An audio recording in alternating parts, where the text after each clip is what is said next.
If you won a lottery, what would you buy? No, I don't know.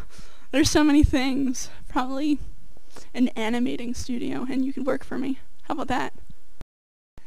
Is there a celebrity that you just hate? I totally hate Paris Hilton. Anyone that's blonde and dumb like that, I just can't stand. Do you have any weird habits?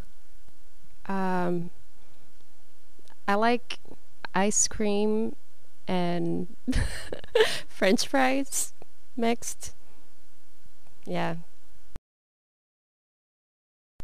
What movie do you hate the most? I probably haven't watched it yet. What are you most afraid of? Oh, I'm afraid of ants. Because especially when are in my pants. Like now, for example.